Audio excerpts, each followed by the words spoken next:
नमस्कार मित्रांनो, भाग 1 आणि 2ला तुम्ही दिलेल्या अभूतपूर्व प्रतिसादाबद्दल आणि हजारो कमेंट्सबद्दल तुमचे मनापासून आभार. तुम्ही ज्या अत्यंत महत्त्वाच्या आणि गूढ रहस्याची वाट पाहत होता तो क्षण आता आला आहे.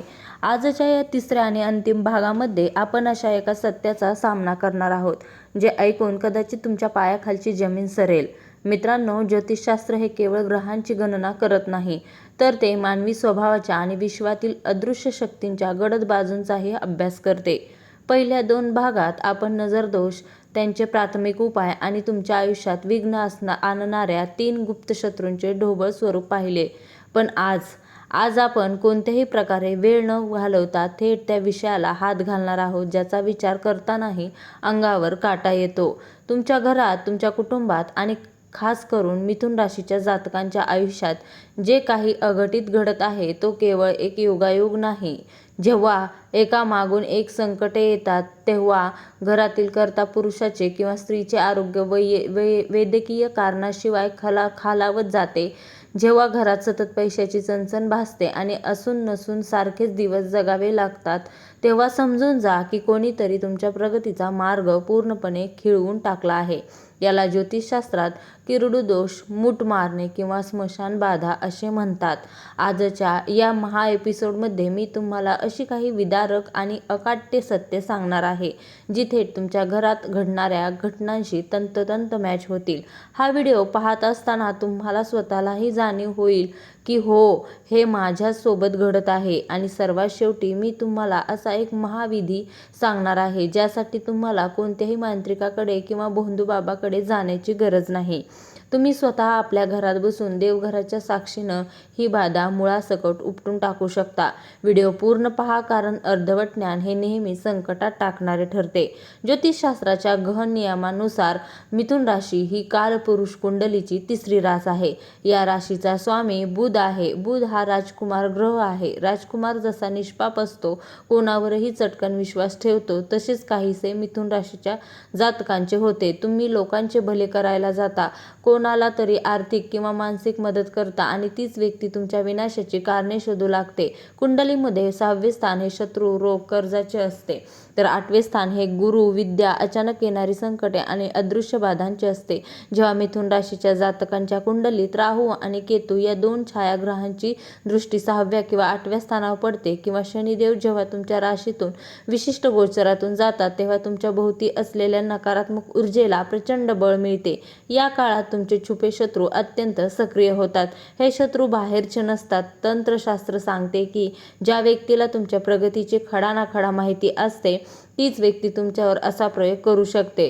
जो तुमच्या ताटात जेवतो तो तुमच्या सुखदुःखात तुमच्या घरात सहज येतो जातो. ज्याला तुमच्या उत्पन्नाचे स्रोत माहीत आहेत, अशीच व्यक्ती मत्सराच्या आहारी जाऊन तुमची प्रगती रोखण्यासाठी कोणत्याही थराला जाऊ शकते. तुमच्यावर किंवा तुमच्या वास्तूवर खरोखरच कोणीतरी जाणीवपूर्वक वाईट प्रयोग केले आहे का, हे ओळखण्यासाठी ज्योतिष आणि वास्तुशास्त्र काही अत्यंत ठोस आणि कधीही खोटे न ठरणारे संकेत सांगतात. तुमच्या घरात या 5 गोष्टी घडत आहेत का, याचा शांतपणे विचार करा. घराचा मुख्य उंबरठा हा लक्ष्मीचा प्रवेशमार्ग मानला जातो. जर तुमच्या मुख्य दरवाजाच्या आसपास विनाकारण मुंग्याचे मोठे वारूळ तयार होत असेल किंवा उंबरठ्यावर अचानक काळे डाग पडत असतील, तुम्ही कितीही स्वच्छ केले तरी उंबरठ्याचा रंग निस्तेज वाटत असेल, तर समजून जा की बाहेरील शक्तीला तुमच्या घरात प्रवेश करण्यासाठी उंबरठ्यावरच खिळवून ठेवण्यात आले आहे. काही वेळा मुख्य दरवाजाच्या बाहेर लिंबू, मिरची किंवा कुंकू पडलेले दिसणे हे थेट प्रयोगाचे लक्षण आहे.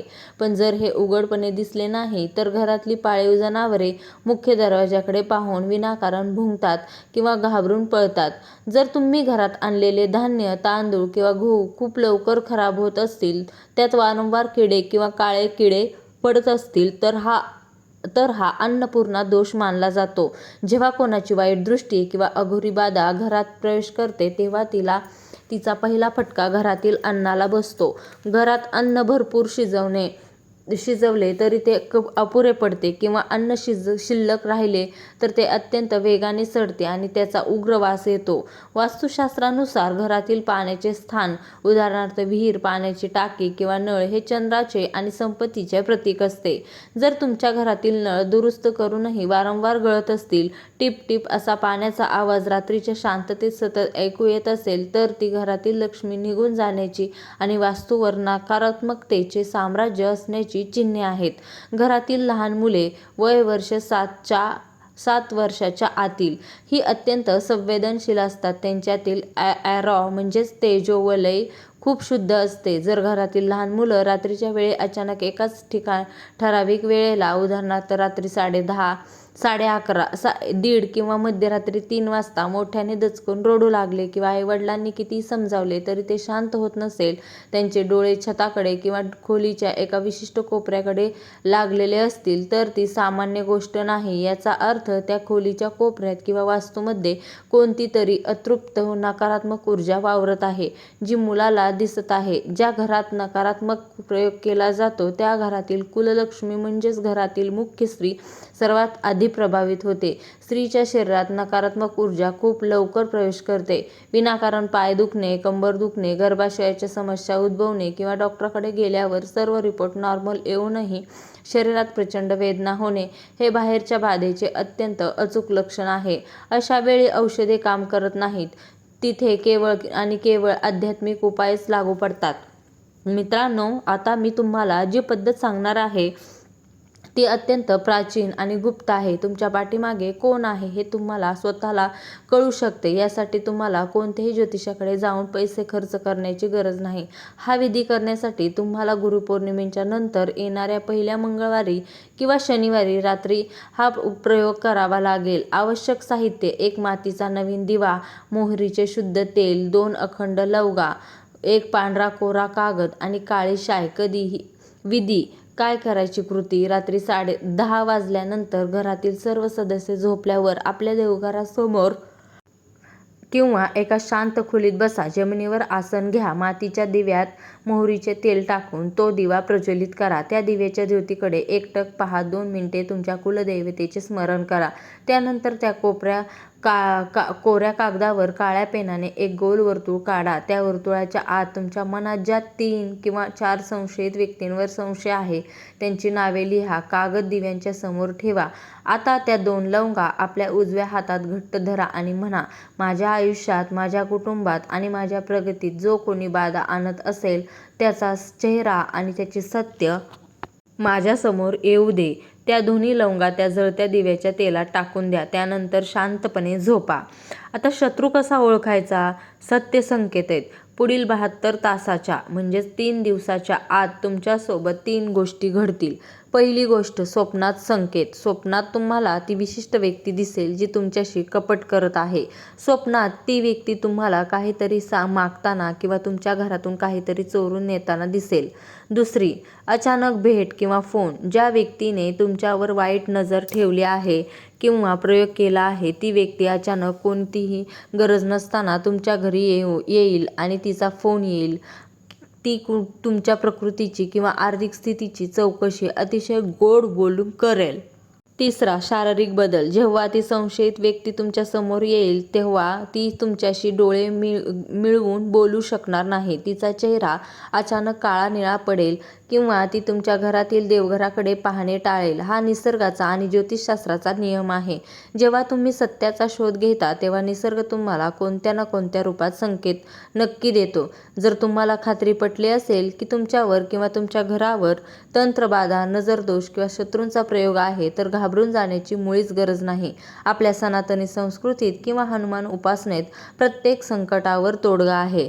हा अंतिम महाविधी सर्व प्रकारच्या वाईट शक्तींचा नाश करतो. विधीचा काळ: हा विधी गुरुपौर्णिमेच्या पवित्र पर्वावर किंवा कोणत्याही शनिवारी सूर्यास्तानंतर म्हणजे संध्याकाळी 6 ते रात्री 9च्या दरम्यान करावा.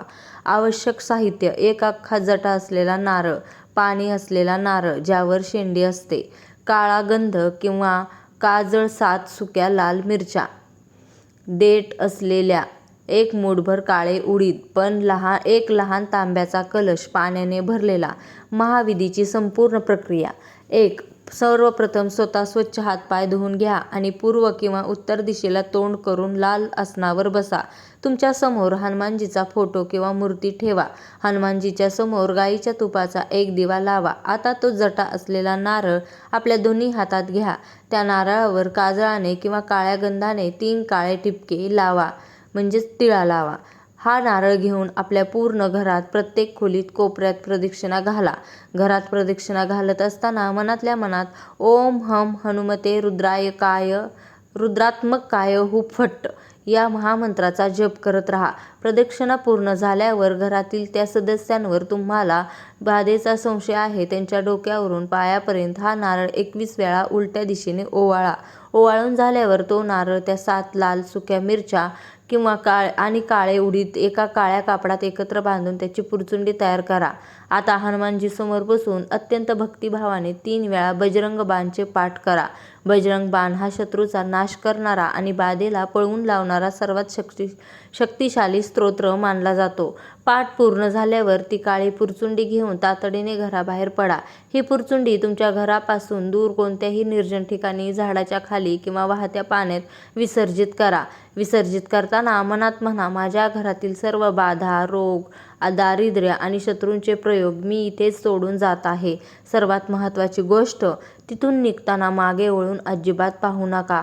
थेट घरी या. मुख्य दाराच्या बाहेरच पाय धुवा आणि मगच घरात प्रवेश करा. विधीचे तात्काळ परिणाम. हा विधी पूर्ण होताच अवघ्या 24 तासात तुम्हाला तुमच्या घरात एक कमालीची शांतता आणि हलकेपणा जाणवेल. घरातील आजारी व्यक्तीच्या प्रकृतीत अचानक सुधारणा होऊ लागेल. तुमच्या व्यवसायात अडकलेला पैसा परत येण्याचे मार्ग मोकळे होतील. शत्रूने केलेले सर्व तंत्रमंत्र या विधीमुळे जळून खाक होतात. बाधा दूर करणे जितके महत्त्वाचे आहे तितकेच ती पुन्हा घरात येऊ नये म्हणून स्वतःचे रक्षण करणे आवश्यक आहे. मिथुन राशीच्या जातकांनी आयुष्यभर या 3 नियमांचे पालन केले पाहिजे. पहिली गोष्ट, आपल्या घराच्या मुख्य प्रवेशद्वारावर पंचमुखी हनुमानजींचा फोटो किंवा मूर्ती अशा प्रकारे लावा ज्यांचे तोंड घराच्या बाहेरच्या बाजूला असेल. हनुमानजीच्या कृपेने कोणतीही वाईट शक्ती उंबरठा ओलांडू शकत नाही. दुसरी गोष्ट, दर शनिवारी आणि मंगळवारी घराच्या उंबरठ्यावर हळद आणि पाण्याचे मिश्रण शिंपडा.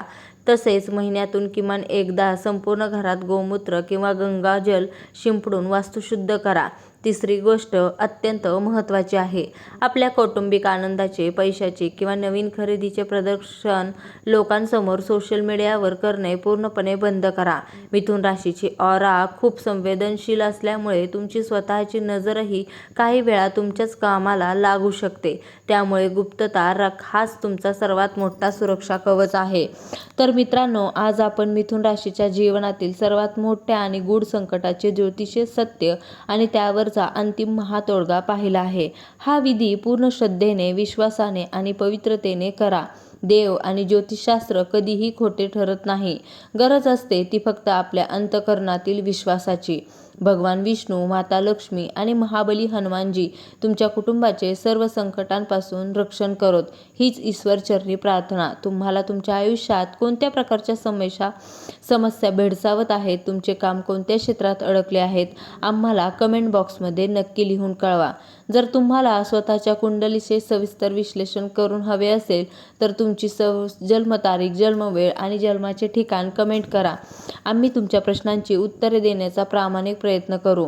हा एपिसोड तुमच्या मिथुन राशीच्या सर्व मित्रमैत्रिणींना आणि नातेवाईकांना नक्की शेअर करा, कारण तुमचे एक शेअर कोणाचे तरी अडकलेले आयुष्य पुन्हा मार्गावर आणू शकते. स्वामी समर्थ कृपा राशी भविष्य चॅनलला लाईक आणि सबस्क्राईब करायला विसरू नका. पुन्हा भेटूया अशाच एका नवीन माहितीपूर्ण आणि रहस्यमय विषयाची उकल करण्यासाठी. तोपर्यंत सुरक्षित राहा, देवावर विश्वास ठेवा. श्री स्वामी समर्थ. जय जय स्वामी समर्थ. धन्यवाद. शुभ गुरुपौर्णिमा.